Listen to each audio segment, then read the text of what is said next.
मेरे पास एक बर्फ का गोला है और ये टकराने वाला है एक बास्केटबॉल से। ये कुछ ऐसे। अब इस कोलिजन को डिस्क्राइब तो हम कई तरीकों से कर सकते हैं, लेकिन फिजिक्स में हमें ये इंटरेस्ट है जानने में कि ये कोलिजन इलास्टिक हुई या फिर इनइलास्टिक। अब इलास्टिक कोलिजन वो कोलिजन्स होती हैं जिसमें कि काइनेटिक एनर्जी कंजर्व्ड होने वाली है। और काइनेटिक एनर्जी मतलब कि टोटल काइनेटिक एनर्जी कंजर्व्ड होने वाली है। सारे ऑब्जेक्ट जो कि कोलिजन में पार्ट ले रहे हैं उन सब की काइनेटिक एनर्जी कंजर्व्ड होगी, कांस्टेंट रहेगी before collision and after collision. यानी कि इस केस में अगर मैं लिखूं तो बिफोर कोलिजन बास्केटबॉल की काइनेटिक एनर्जी प्लस इस आइस के गोले की kinetic energy of basketball initially before collision plus kinetic energy of इस आइस का गोला, इसे हम जी से दिखाते हैं, बिफोर कोलिजन, ये बराबर होने वाला है आफ्टर कोलिजन जो काइनेटिक एनर्जी होगी बास्केटबॉल की final plus kinetic energy of बर्फ का गोला फाइनल। ये ऐसा कंडीशन होने वाला है इलास्टिक कोलिजन के केस में। लेकिन अगर कोलिजन हमारी इनइलास्टिक हो रही है तो ये चीज ट्रू नहीं होगी। इनइलास्टिक कोलिजन के केस में काइनेटिक एनर्जी कंजर्व नहीं होती है, ये बराबर नहीं होगी। इनफैक्ट अगर तुम जनरली देखो तो इनिशियल काइनेटिक एनर्जी ये बड़ी होगी फाइनल काइनेटिक एनर्जी से। और ऐसा इसलिए होता है क्योंकि इनिशियली जो भी काइनेटिक एनर्जी थी ना, उसका कुछ पार्ट अलग अलग एनर्जीज के फॉर्म में लॉस्ट हो जाता है, जैसे कि थर्मल एनर्जी या फिर साउंड एनर्जी इन एनर्जीज के फॉर्म में लॉस्ट हो जाता है। अब तुम सोच रहे होगे कि ऐसा कैसे हो रहा है। तो देखो, अगर हम एटॉमिक लेवल पे जाएं तो हमारा ये बर्फ का गोला, ये मान लो कि कुछ एटम से बना हुआ है, ये एटम्स, ठीक है। और ये सारे जो एटम्स है ये एक दूसरे से अट्रैक्टेड होंगे, कनेक्टेड होंगे। मान लो कि एक स्प्रिंग से कुछ ऐसे कनेक्टेड है। वैसे असल में तो स्प्रिंग से कनेक्टेड होते नहीं है, इनके बीच में इलेक्ट्रोमैग्नेटिक अट्रैक्शन होता है या फिर केमिकल बॉन्ड्स बने होते हैं, लेकिन हम इसे दिखा सकते हैं एक स्प्रिंग के तरह से। तो देखो अब होगा क्या, क्योंकि यहाँ पे कोलिजन हो रहा है ना, तो इसके कारण इन एटम्स की जो काइनेटिक एनर्जी है, इन इंडिविजुअल एटम्स की काइनेटिक एनर्जी ये बढ़ जाने वाली है। ये एटम्स बहुत ही तेजी से वाइब्रेट करने वाले हैं। तो क्या होगा कि इस पूरे बॉडी की जो काइनेटिक एनर्जी थी उसका थोड़ा सा पार्ट अब चला गया है इन एटम्स की काइनेटिक एनर्जी में। यानी कि मैं कह सकता हूं कि इस बर्फ के गोले की टोटल काइनेटिक एनर्जी ये थोड़ी सी कम हुई और ये डिस्ट्रीब्यूट हो गई इन इंडिविजुअल एटम्स में, और इसने इन इंडिविजुअल एटम्स की काइनेटिक एनर्जी बढ़ा दी। अब ये इंडिविजुअल एटम्स की जो काइनेटिक एनर्जी है ना, ये रिलेटेड है थर्मल एनर्जी से। तो यानी कि मैं कह सकता हूं कि काइनेटिक एनर्जी इस टोटल बॉडी का ये कम हुआ और थर्मल एनर्जी बॉडी की बढ़ गई। ये डिस्ट्रीब्यूशन हो रहा है यहाँ पे। अब इसे देखने का एक और तरीका है। यहाँ पे देखो, कोलिजन के पहले एटम्स कुछ रफ्तार से वाइब्रेट कर रहे होंगे, कुछ काइनेटिक एनर्जी होगी इनकी। अब कोलिजन के दौरान इनकी जो वाइब्रेशन है ना, ये बढ़ गई, ये बहुत ही तेजी से वाइब्रेट करने लग गए। इसका मतलब इन सारे एटम्स की इंडिविजुअल काइनेटिक एनर्जी बढ़ गई, यानी कि थर्मल एनर्जी बढ़ गई। तो ये एनर्जी कहाँ से आई होगी? तो यही एनर्जी आ रही है यहाँ टोटल काइनेटिक एनर्जी से। ये जो बर्फ का गोला है इसकी टोटल काइनेटिक एनर्जी ये घट रही है और थर्मल एनर्जी बढ़ रही है। अब देखो, अगर ये बर्फ का गोला ये मान लो कि थोड़ा कम टेम्परेचर पे, मान लो कि ये थोड़ा गर्म टेम्परेचर पे ये पिघलने ही वाला है, तो उस केस में क्या होगा कि हमारे एटम्स जो है ना वो बहुत ही लूज होंगे, इनके बीच का बॉन्ड्स बहुत ही लूज होगा और ये एक दूसरे के ऊपर स्लाइड भी कर सकते हैं। तो यानी कि उस केस में अगर कोलिजन हो रहा है तो एटम्स की जो वाइब्रेशन है वो बहुत ही ज़्यादा होने वाली है। यानी कि इस केस में इनकी इंडिविजुअल काइनेटिक एनर्जी बहुत ज़्यादा होगी, इस केस में थर्मल एनर्जी बहुत ही ज़्यादा बढ़ने वाली है। यानी कि इस केस में इसकी टोटल काइनेटिक एनर्जी ये बहुत ही ज़्यादा कम होने वाली है। अब इसका उल्टा देखते हैं। मान लो कि ये बर्फ़ का गोला एकदम जमा हुआ है, एकदम टाइट है, ये बॉन्ड्स एकदम ही रिजिड हैं, तो उस केस में जो वाइब्रेशन होगा ना, उसमें जो चेंज आएगा वो बहुत ही कम चेंज आने वाला है।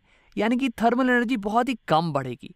तो उस केस में इसकी जो टोटल काइनेटिक एनर्जी है उसमें जो कमी आएगी वो बहुत ही कम आने वाली है, बहुत ही थोड़ी सी कमी आने वाली है। अब देखो, इसी चीज़ का इस्तेमाल करते हुए मान लो कि यहाँ बर्फ़ के गोले की जगह पे एक स्टील की बॉल होती, तो उनके जो बॉन्ड्स है वो तो बहुत ही रिजिड होने वाले हैं, बहुत ही टाइट होने वाले हैं।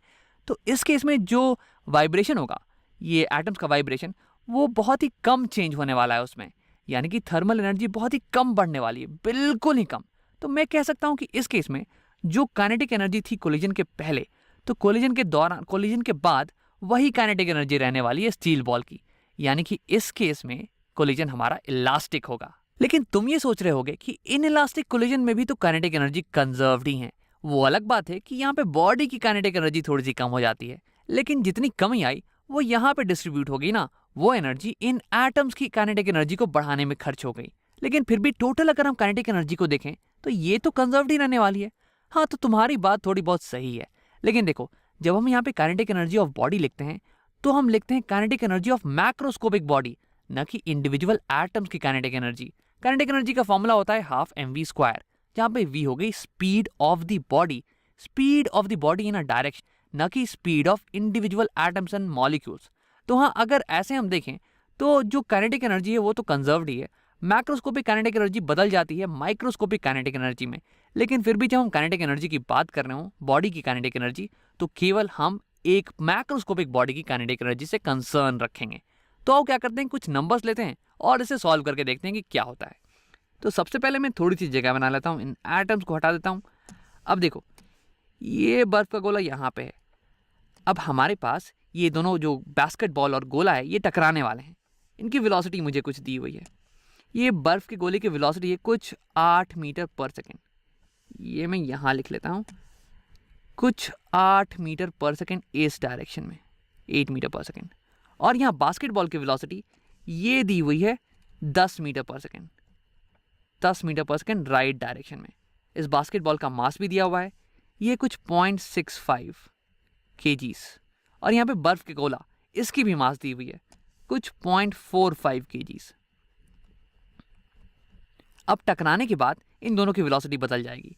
टकराने के बाद इस बास्केटबॉल की वेलोसिटी है इस डायरेक्शन में और वो है 1 मीटर पर सेकेंड, 1 मीटर पर सेकेंड। और इस बर्फ के गोले की वेलोसिटी ये टकराने के बाद इसी डायरेक्शन में है और वो है 5 मीटर पर सेकेंड, 5 मीटर पर सेकेंड। यानी कि बर्फ के गोले की वेलोसिटी इस डायरेक्शन में ज्यादा है, यानी कि बर्फ का गोला इस डायरेक्शन में आगे जा रहा होगा और बास्केटबॉल पीछे होगा। अब सवाल ये है कि क्या ये कोलिजन इलास्टिक है या फिर इनइलास्टिक।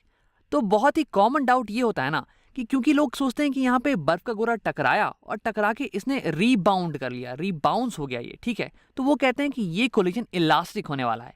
लेकिन देखो, अगर कोई चीज टकराने के बाद उछल जाए, इसका मतलब ये नहीं कि वो कोलिजन इलास्टिक हो। लेकिन हाँ, अगर कोलिजन इलास्टिक हो तो चीजें रीबाउंड करेंगी, तो चीजें उछलेंगी जरूर, लेकिन उल्टा ट्रू नहीं है। तो यानी कि अगर मुझे बताना है कि कोलिजन इलास्टिक है या नहीं, तो मुझे कैलकुलेट करना पड़ेगा। तो आओ कैलकुलेट करते हैं। Kinetic energy of basketball collision के पहले प्लस काइनेटिक एनर्जी ऑफ ये बर्फ का गोला कोलिजन के पहले। तो काइनेटिक एनर्जी होती है हाफ mv स्क्वायर। तो काइनेटिक एनर्जी ऑफ बास्केटबॉल ये हो जाएगी half into mass of basketball जो कि है 0.65 इंटू स्पीड ऑफ बास्केटबॉल का होल स्क्वायर। स्पीड दी हुई है हमें 10 मीटर पर सेकेंड, इसका होल स्क्वायर। अब ये प्लस काइनेटिक एनर्जी ऑफ बर्फ का गोला, तो ये हो जाने वाली है हाफ इंटू मास ऑफ बर्फ का गोला जो कि दिया हुआ है 0.45 इंटू स्पीड ऑफ बर्फ का गोला उसका होल स्क्वायर, यानी कि 8 मीटर पर सेकेंड का होल स्क्वायर। अब अगर इसे तुम सॉल्व करके ऐड करोगे ना, तो इसकी वैल्यू आने वाली है कुछ 46.9 जूल्स, 46.9 जूल्स। ये हो गया मेरा इनिशियल टोटल काइनेटिक एनर्जी। अब अगर फाइनल टोटल काइनेटिक एनर्जी इसके बराबर आ जाए तो मैं कहूँगा कोलिजन हमारी इलास्टिक थी, और अगर ऐसा नहीं हुआ तो हम कह देंगे कि कोलिजन इनइलास्टिक थी। तो आओ कैलकुलेट करते हैं। कोलिजन के बाद ये final kinetic energy of basketball ये हो जाएगी half into mass of basketball वो है 0.65 इंटू स्पीड ऑफ बास्केटबॉल का होल स्क्वायर। स्पीड है यहाँ पे कोलिजन के बाद स्पीड है 1 मीटर पर सेकेंड, 1 मीटर पर सेकेंड का होल स्क्वायर। ये कोलिजन के बाद की बात, प्लस कोलिजन के बाद बर्फ के गोले की काइनेटिक एनर्जी, तो ये हो जाएगी हाफ इंटू मास ऑफ बर्फ का गोला जो कि है 0.45 इंटू स्पीड। कोलिजन के बाद स्पीड हो जाती है इसकी 5 मीटर पर सेकेंड, यानी कि 5 का होल स्क्वायर। अब अगर तुम इसे सम करो ना, तो इसकी वैल्यू आने वाली है तुम्हारे पास कुछ 5.95 जूल्स, 5.95 और यूनिट्स हो जाएंगे जूल्स। तो यानी कि तुम्हें दिख रहा होगा कि काइनेटिक एनर्जी कोलिजन के बाद, टोटल काइनेटिक एनर्जी कोलिजन के बाद ये बहुत ज़्यादा कम है टोटल काइनेटिक एनर्जी कोलिजन के पहले। यानी कि ये कोलिजन इलास्टिक कोलिजन तो बिल्कुल भी नहीं है, ये इनइलास्टिक कोलिजन है। और इनइलास्टिक कोलिजन मतलब कि बहुत सारी काइनेटिक एनर्जी हमारी कहीं और डिस्ट्रीब्यूट हो गई है, कहीं और चली गई है, यानी कि थर्मल एनर्जी में लॉस हो गई होगी। थर्मल एनर्जी ऑफ बर्फ का गोला, या फिर थर्मल एनर्जी ऑफ बास्केटबॉल, या फिर कुछ साउंड एनर्जी में भी लॉस हो गई होगी, या फिर किसी और एनर्जी में लॉस हो गई होगी हमारी काइनेटिक एनर्जी। अब मैं एक इंटरेस्टिंग बात बताने वाला हूँ। यहाँ पे अगर हमने ध्यान दिया होता ना, तो हमें कैलकुलेशन करने की बिल्कुल ज़रूरत ही नहीं पड़ती। देखो, कोलिजन के पहले बास्केटबॉल की स्पीड थी कुछ 10 मीटर पर सेकेंड, और कोलिजन के बाद इसकी स्पीड हो रही है कम, 1 मीटर पर सेकेंड। यानी कि बास्केटबॉल की तो काइनेटिक एनर्जी कम हो गई कोलिजन के बाद। अब अगर इस बर्फ के गोले की बात करें तो इसकी स्पीड थी 8 और ये कम होके होगी 5, यानी कि इसकी भी काइनेटिक एनर्जी कम हो रही है। यानी कि इन दोनों की काइनेटिक एनर्जी कोलिजन के बाद कम हो रही है। तो यानी कि ये कोलिजन इलास्टिक तो हो ही नहीं सकता है। ये तो डायरेक्टली मैं कह देता कि ये इनइलास्टिक कोलिजन है, हमें सॉल्व करने की भी जरूरत नहीं पड़ती। तो हमने यहाँ पे अपना प्रॉब्लम तो सॉल्व कर लिया है। अब एक बार रिकैप करते हैं। कोलिजन दो तरह के होते हैं, इलास्टिक या इनइलास्टिक। इलास्टिक कोलिजन में टोटल काइनेटिक एनर्जी कंजर्व्ड होती है, यानी कि जो भी बॉडीज कोलाइड कर रहे हो उनकी काइनेटिक एनर्जी, उनकी टोटल काइनेटिक एनर्जी कोलिजन के पहले वो बराबर होनी चाहिए कोलिजन के बाद वाली काइनेटिक एनर्जी के। लेकिन ऐसा ट्रू नहीं है इनइलास्टिक कोलिजन में। अब देखो, अगर तुम्हें पता करना हो कि दो बॉडीज जब कोलाइड कर रही हो तो कोलिजन इलास्टिक है या इनइलास्टिक, तो तुम ऐसे करके उनकी इनिशियल और फाइनल काइनेटिक एनर्जी निकाल लेना और इक्वेट कर देना। अब एक ध्यान देने वाली बात यह है कि अगर बॉडीज कोलाइड करने के बाद बाउंस कर रही हो तो इसका मतलब ये नहीं कि कोलिजन इलास्टिक हो।